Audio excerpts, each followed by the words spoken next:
Hot summer चालू हो चुका है। हम एयर कंडीशन, फ्रीज और फैन जैसे नॉर्मल घर में रहने वाले कंप्लायंस ज़्यादा से ज़्यादा यूज़ करने लगे हैं। अगर ज़्यादा से ज़्यादा यूज़ करेंगे तो बिजली की खपत भी ज़्यादा होगी, और बिजली की खपत ज़्यादा होगी तो आपका इलेक्ट्रिसिटी का बिल भी ज़्यादा आएगा। अभी इलेक्ट्रिसिटी को बिल को हमारे घर में, हमारे अपार्टमेंट फ्लैट में हम कैसे कम करें, जैसी छोटी छोटी चीज़ ऐसे करें जो आपने अभी तक नहीं किया है। कुछ नई चीज़ भी आपको देखने को मिलेगी, और मेरा वादा है कि आप अगर उसमें इस्तेमाल करेंगे, और इस्तेमाल करने में कोई ज़्यादा टेक्निकल चीज़ की ज़रूरत नहीं है, छोटा बच्चा, घर के मीन्स जो लोग हैं वो कर सकते हैं। तो आप ये वीडियो अंत तक जरूर देखना, जिससे आपको कम से कम 20 से 30% बिजली की खपत कम होगी, आपके मनी से होंगे, और आपके बिजली का बिल भी कम आएगा। दोस्तों, बीएम इन्फो गाइड में आपका हार्दिक स्वागत है। और आज हम 3 अप्लायंस के बारे में बात करेंगे जो सबसे ज़्यादा घर में यूज होता है, फैन। दोस्तों, बीएम इन्फो गाइड में आपने अभी तक मेरी चैनल को सब्सक्राइब नहीं किया तो सब्सक्राइब कीजिए, लाइक कीजिए और दोस्तों के साथ शेयर कीजिए। ऐसे ही इंपॉर्टेंट चीज़ आपके लिए लेके आता हूँ। अब हम बात करेंगे, सबसे पहले आता है इलेक्ट्रिक फैन। फैन हर एक घर में होता है, जरूरत है, एक नहीं, एक से भी ज़्यादा। जितना रूम, जितने एरिया, इतने ज़्यादा फैंस हैं। अभी ये जो फैन है, इलेक्ट्रिक फैन की मैं बात करूँ तो सीलिंग फैन, जनरली हम सीलिंग फैन की बात करते हैं तो 90 से 100 वॉट तक के आते हैं। अभी वहां पे आप बिजली की सेविंग कैसे कर सकते हैं। नॉर्मली मैं बताऊंगा आपको कि आप इलेक्ट्रॉनिक्स रेगुलेटर लगा दीजिए, जहां पे इलेक्ट्रिकल रेगुलेटर लगते हैं जो आप देख सकते हैं, जो इलेक्ट्रिकल रेगुलेटर है उसकी जगह पे आप इलेक्ट्रॉनिक्स रेगुलेटर लगाएंगे तो आपको बिजली की सेविंग होगी। जितने स्टेप, जितनी स्पीड रखोगे इतना कंजम्पशन होगा। सपोज कि आप 2 या 3 पे रखते हैं तो 50% एनर्जी सेविंग होगी, लेकिन सेम आप अगर इलेक्ट्रिकल रेगुलेटर रखते हैं तो आपको कोई सेविंग नहीं होगी। अभी आप लोग बताएंगे, सर आपने ऐसा तो क्या नया बता दिया, मेरे घर में तो इलेक्ट्रॉनिक्स रेगुलेटर है ही, तो फिर मैं कैसे सेविंग कर। तो उसके लिए आप ये जो टिप्स है यूज कीजिए। आपके घर में इलेक्ट्रॉनिक्स रेगुलेटर होंगे तो कोई कई जगह पे स्टेप वाले भी रहते हैं और मूवेबल रहता है। यहाँ पे आप दोनों चीज देख सकते हैं।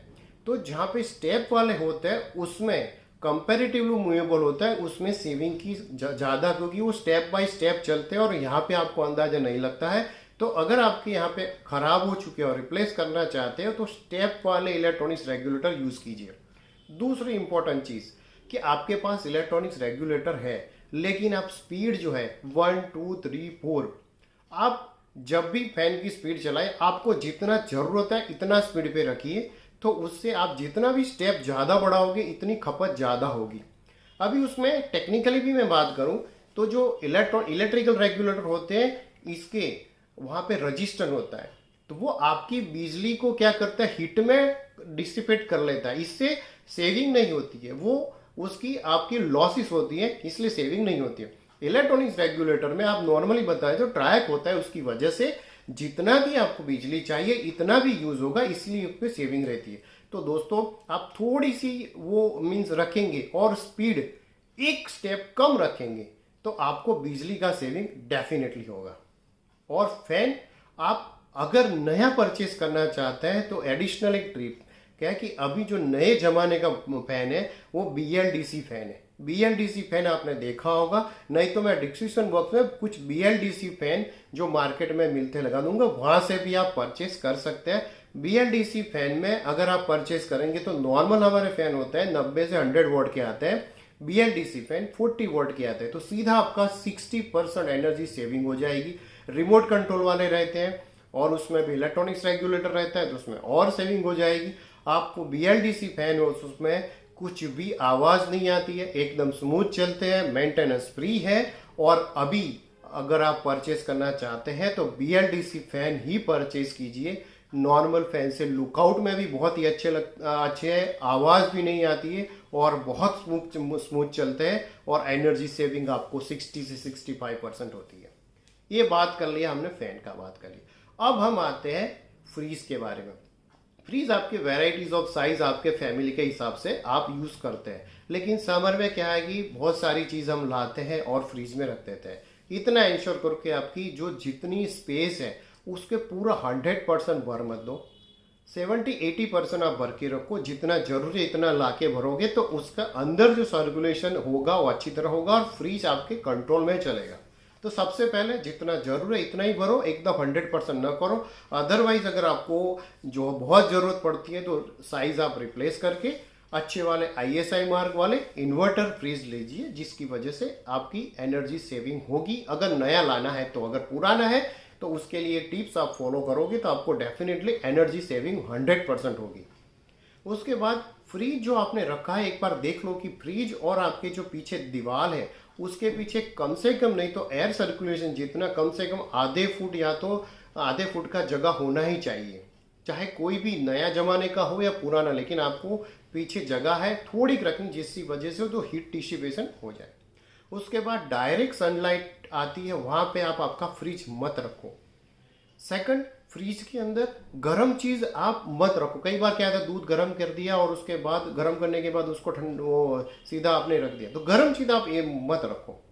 सेकंड, आप फ्रिज का दरवाजा है ये बार बार ओपन क्लोज मत कीजिए, जितना जरूर इतना कीजिए। और समर में तो स्पेशली पानी लेने के लिए आप ऐसा कर सकते हैं कि आप पानी जितना चाहे, जितनी बोतल 5-6 बोतल या 10 बोतल आपके छोटे वाले जो मीन्स वाटर को उसमें रख दीजिए पानी की, और उसमें से लीजिए। बार बार पानी पीने के लिए आप फ्रिज को ओपन मत कीजिए, जिसकी वजह से बिजली का खपत ज़्यादा होगी, जितना खुलेगा इतना ज़्यादा होगा।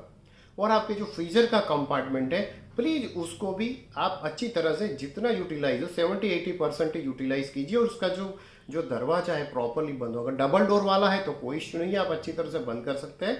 अगर अंदर का भी है, पुराने जो अंदर वाले ढक्कन है, तो उसको प्रॉपरली बंद कीजिए, जिसकी वजह से आप उसको एनर्जी सेविंग कर सकते हैं। अगर पुराने डिफ्रोजर वाला है तो आप एटलीस्ट 15 दिन में एक बार डिफ्रोज कीजिए, जिसकी वजह से आपका कंजम्पशन में काफ़ी फायदा हो सकता है। और अगर नया ही परचेस करना चाहता है तो इन्वर्टर AC वाला जितनी साइज जरूरी है इतना ही साइज का परचेस करोगे तो you will get definitely saving on the fridge. तो फ्रिज के पार्ट में यही इंपॉर्टेंट चीज़ है, आप अगर ध्यान रखोगे तो आपको सेविंग डेफिनेटली होगी। अब हम आते हैं बहुत ही इंपॉर्टेंट चीज़, जो एयर कंडीशन। अभी एयर कंडीशन सबके घर में होता है और उसका फ़ायदा कैसे उठाया जाए। मैं नया परचेज की बात नहीं कर रहा हूँ, जो आपके पास है वही AC को कम एनर्जी हो, इसके लिए आपको जो टिप्स बताऊंगा आप अगर इतना फॉलो करोगे तो आपका एनर्जी सेविंग 110% होगा। सबसे पहले आपका जो एयर कंडीशन है समर होने के पहले एक बार अच्छी तरह से सर्विस करा दीजिए। उसके बाद हर 15 दिन में आपका जो इंटरनल जो फिल्टर है वो आप संडे के दिन खोल के पानी से साफ करके उसको धूप के सुखा के आप रख दीजिए, उससे काफ़ी फायदा होगा कंजम्पशन में। तीसरा चीज़ कि जो रूम में एयर कंडीशन रखा है वो एयर कंडीशन में एटलीस्ट लीकेज प्रूफ लिखिए, आपका कोई लीकेज ना हो दरवाजे से, विंडो से, कोई भी जगह से, वो आप सील प्रूफ कर लोगे तो वहाँ पे आपको जो लीकेजेस है उसकी वजह से जो आपका AC ज़्यादा चलता है वो आपका कम हो जाएगा। और दूसरा इंपॉर्टेंट चीज़, आप वो जो रूम में AC चलाते हो जब AC चलता है तब आप दरवाज़ा खुला बंद मत कीजिए, ज़रूरत इतना खोल के आप आ जाइए, और आवन जावन भी ज़्यादा मत कीजिए, क्योंकि उसकी वजह से क्या होता है कि आपका जो रूम ठंडा हो गया वापस गर्म हो गया, वापस उसको कंप्रेसर को चलाना पड़ता है और उसकी वजह से आपकी खपत ज़्यादा होती है।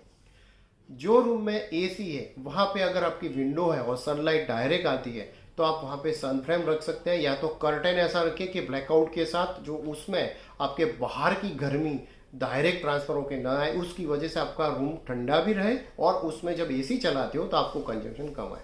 जो टॉप फ्लोर वाले हैं उसके लिए इंपॉर्टेंट चीज़ है कि अगर उसके टेरेस के ऊपर चाइना मुझे कीजिए, घर के अंदर POP करा दीजिए या तो वॉल सीलिंग करा दीजिए, जिसकी वजह से आपका जो टेम्परेचर गैप काफ़ी 4-5 डिग्री का फर्क हो जाता है, और उसकी वजह से आपका जो एनर्जी कंजम्पशन है जो एयर कंडीशन चलाने से होता है वो काफ़ी कम हो जाता है। सेकंड, आपका डायरेक्ट सनलाइट वाला अगर वॉल है और आपको लगता है कि वहाँ पे ज़्यादा गर्मी आती है तो वहाँ पे आप वुडन या तो प्लास्टिक PVC वॉल सीलिंग करा सकते हैं, जिसकी वजह से भी काफ़ी आपको एनर्जी सेविंग होती है। सेकंड चीज़ कि आपकी फ्लोरिंग भी आपको बहुत इंपॉर्टेंट रहती है कि फ्लोरिंग ज़्यादा गर्म रहती है अगर इस टाइप, तो आप वहाँ पे नीचे वुडन फ्लोरिंग भी करा सकते हैं। नॉट ज़्यादा खर्चा नहीं करने का है, जितना है वहाँ पे, या तो फिर आप कूलिंग के लिए कुछ भी कर सकते हैं जो घर में अवेलेबल है। एक सिंपल टिप्स है कि आप फ्लोर को भी ठंडा रखोगे तो आपका AC भी खपत कम होगी। दूसरा इंपॉर्टेंट चीज़, आपकी जो टेम्परेचर सेटिंग है वो बहुत ही मायने रखती है। टेम्परेचर सेटिंग 26 या 27 पे ही रखें, उससे ज़्यादा मीन्स आप 25-24 पे मत जाइए, आपको 27 पे रखो या तो 28 पे रखो, और फैन जो है इलेक्ट्रॉनिक्स रेगुलेटर वाला एक की स्पीड पे रखो, आपको सर्कुलेशन अच्छा होगा, उससे आपकी एनर्जी की खपत भी कम हो जाएगी और आपका अंदर एयर सर्कुलेशन ठंडा अच्छा रहेगा। ज्यादा मेंबर है आपको चाहिए तो 27 या तो 26 पे रहिए, 26 से ज्यादा उसको मत कीजिए जिसकी वजह से आपका एनर्जी का कंजम्पशन ज्यादा हो। ये सारी चीज आपके नॉलेज में है, जस्ट आपको अवेयर कर रहा हूँ, उसको यूटिलाइज कीजिए। आपके फैमिली मेंबर को ये वीडियो बताइए, या तो ये वीडियो के माध्यम से आप जो सीखे हैं, जो समझे हैं, वो आपके फैमिली मेंबर को बताइए, जिसकी वजह से ये भी अवेयर हो। मेरा एक ही मकसद है, सब लोग अवेयर रहेंगे, एनर्जी सेविंग होगी, आप मनी सेव कर पाएंगे, और सबसे इंपॉर्टेंट चीज हम हमारी मीन्स कंट्री के लिए भी हम एनर्जी सेविंग कर सकते हैं। दोस्तों ये इंपॉर्टेंट चीज इसलिए है कि हर घर में फैन, हर घर में फ्रिज और हर घर में अभी एयर कंडीशन हो चुका है। आपके समर में सबसे ज्यादा नॉर्मल आपका बिजली का बिल से डबल हो जाता है, वो डबल ना हो इसके लिए ये यूट्यूब के माध्यम, मेरे वीडियो के माध्यम के थ्रू आपके पास पहुंचाना चाहता हूं कि प्लीज ये ट्रिक फॉलो कीजिए और ज्यादा से ज्यादा लोगों तक फॉलो कीजिए, फॉरवर्ड कीजिए, जिसकी वजह से एनर्जी सेव हो। हमारा मकसद है save electricity, save money. Thank you दोस्तों।